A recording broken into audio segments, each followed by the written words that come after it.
Alors vous voyez que ici, ben, j'ai ce qu'on appelle le cal plus simple, c'est-à-dire une identité remarquable. Et cette expression du second degré, je peux l'écrire comme étant le produit d'une expression du premier degré par elle-même. Et donc ça a comme conséquence, et donc ça a comme conséquence, pardon, que au niveau du graphe, ben je ne l'ai pas là, mais si vous réalisez le graphe, vous verrez que je me retrouve avec la courbe qui est tangente à l'axe X en x égale à 3. Et en fait, il n'y a qu'une seule valeur qui va annuler cette expression. Et la volonté mathématique est de se demander, ben, plutôt que de passer par un produit de polynômes du premier degré, pourquoi est-ce que je n'essaierai pas de résoudre une équation du second degré, puisque ben, finalement j'en ai la possibilité ici. Alors donc je vous invite à aller sur GeoGebra, à rentrer cette équation, et puis ou sur votre calculatrice graphique, et puis vous verrez la forme que la courbe va proposer.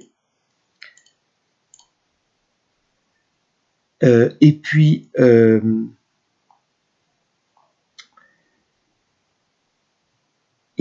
on en arrive à nouveau à cette expression. Et donc l'expression que vous avez ici, le produit, hein, l'équation produit, c'est exactement la même que cette expression-là. Et l'objectif, il est d'essayer de généraliser une méthode de résolution, et c'est ce qu'on appelle la résolution par la forme canonique.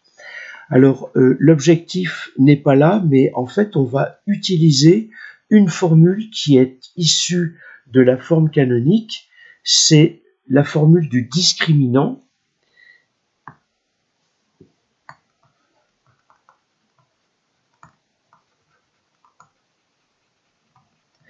Donc comme son initiale c'est la lettre D, on va lui donner la lettre delta, dont on a déjà parlé parce qu'il s'agit d'une différence. Donc cette lettre, c'est une lettre grecque que l'on appelle delta. Et donc ce discriminant, c'est ce que vous avez dans le cours. Vous l'avez dans le formulaire, mais moi je vous invite à l'apprendre et surtout à l'écrire comme ça sur votre calculatrice. Je ne sais pas si vous vous souvenez, mais il y a des histoires de signes négatifs d'un carré, de la manière dont la calculatrice est développée. Donc ça, c'est à savoir. Et ce que je vous invite à faire, c'est à chaque fois identifier A, B et C, comme je l'ai fait ici.